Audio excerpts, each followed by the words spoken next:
shall be moved at his presence, and the heart of Egypt shall melt in the midst of it. So when Christ comes, there'll be no more idols to be worshipped. Read.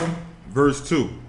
And I will set the Egyptians against the Egyptians. So this is what's coming. He's raising something in the earth where there'll be an internal fight with the Egyptians against the Egyptians. This is physical. This is talking about Egypt. It's also talking about people fighting against people in spiritual Egypt. How do we know there's a spiritual Egypt? Hold that and get Revelations 11 and 8.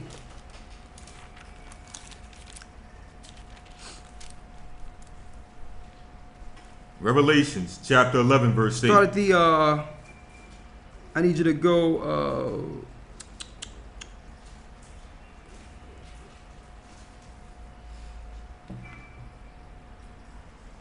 hold on.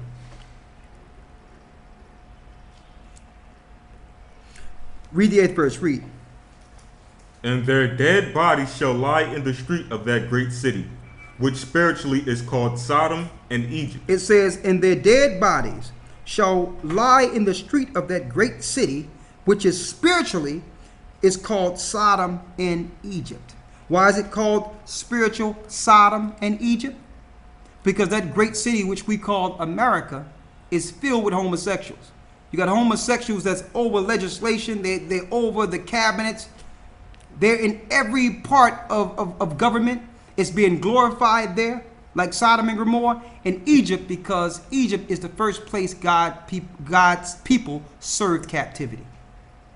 So it's spiritual Sodom because of the homosexuality, and it's spiritual Egypt because the children of Israel is serving captivity in that land.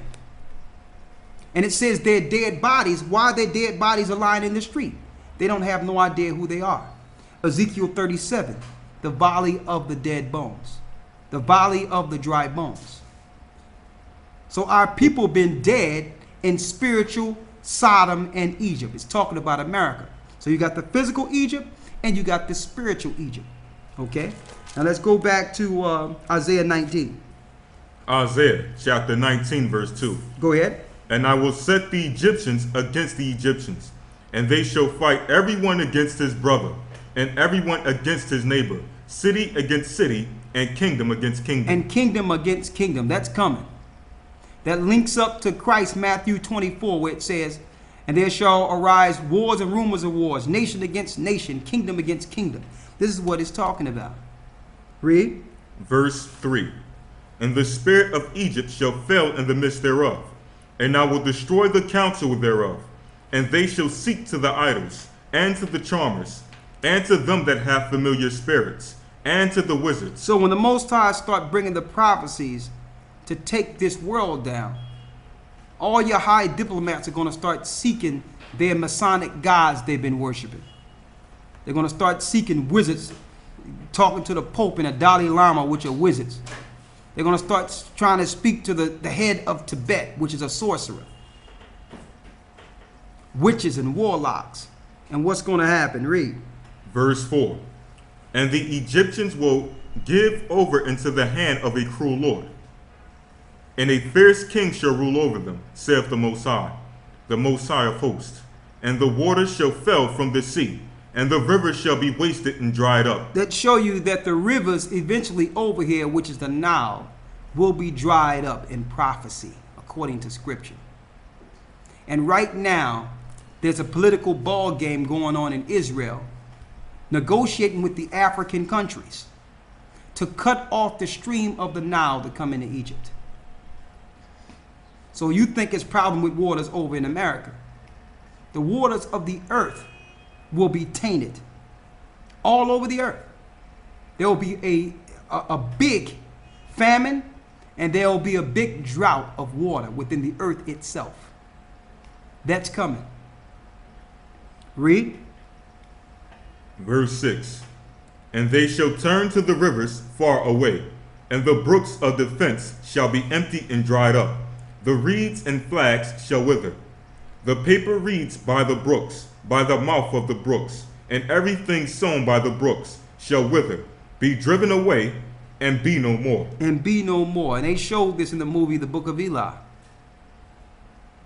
They showed this. How the only guy that really had any power was the guy that knew he owned his own spring. He found the spring and set up a city over the spring to control the spring. If he can control the water and get a Bible to control religion, he can control the world. And that goes into, and I guess I'll go into it further this Friday, how this thing is escalating with the water over there in the Gulf Coast. It's going to move its way around. The brooks is going to dry up. And we've found information through the Spirit of the Most High that show that they've been fighting for areas of clean water for the last 10, 20 years. So it's not just about oil. It's about getting the lands in which they can control the water to give to the people who receive the mark of the beast.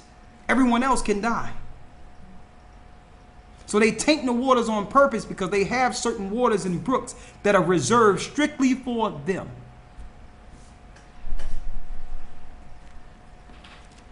Read on. Revelations chapter 19, verse 9. Verse 8. The fishers also shall mourn, and they that cast the angle into the brook shall lament, and they that spread the nets upon the waters shall languish. And they that spread the nets on the waters shall languish. Look at what's happening with the fishers in the Gulf right now. Then you get Barack Obama. He gets on TV talking about he's going to make BP pay. How can you make BP pay when they will soon file bankruptcy? And how can you make them pay? What price can you put on the biggest catastrophic event in world history? And then he says he's going to make BP give a stipend. He's going to set up some people that'll be over giving checks to these fishermen who have lost jobs. Oh, maybe you have the people that was given unemployment to those that cut off their unemployment. You're going to have those people over the money? If one thing he said that everyone should have been listening to was the fact that through this disaster, he's asking the governors to release the troops, 17,000 from each place that can be threatened by the coast to help him in the cleanup. And you're going to find out that cleanup have nothing to do with the oil in the beaches. That cleanup is to displace people. So that's what you should have been listening to. You should have been listening to the fact that he's going to use this to allow the armies and the UN armies to help with what you would call peace displacement of people into evacuee centers. That's the new name for FEMA camps. But the fishers, they're going to start losing their money. We're reading it right here.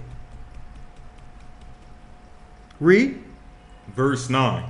Moreover, they that work in fine flax, and they that weave networks shall be confounded. Those that are weaving those nets going to be totally confounded. You know how many jobs are going to be lost in the economy based on no Gulf Coast? No Gulf Coast. Without the Gulf Coast, you have no Louisiana, you have no Florida. They even talking about the fact that this thing is burning at the bottom of the floor bed. It's not even coming out through pipes. That if they use a nuclear device like they plan on using, that it may collapse a big part of the ocean floor and take parts of America with it. They must displace the people within 200 miles inland. And BP and the government has not let anyone in there to examine anything. And the dispersants they're putting over the water is more lethal than the oil itself. This is what's going on right now. So the fishers are losing their money. The people that make the nets are losing their money. The people that live and work with the ships and build the ships are losing their money. The people, the auto mechanics that build the ships and service the ships are losing their money. All the shops on the Gulf Coast that thrive off of the shores are losing their money. So what's going to happen to the dollar in the economy when this all goes down? And America is already broke. So that means America's in no case, they're in no position to pay debt. If they're in no position to pay debt, like some information I read earlier,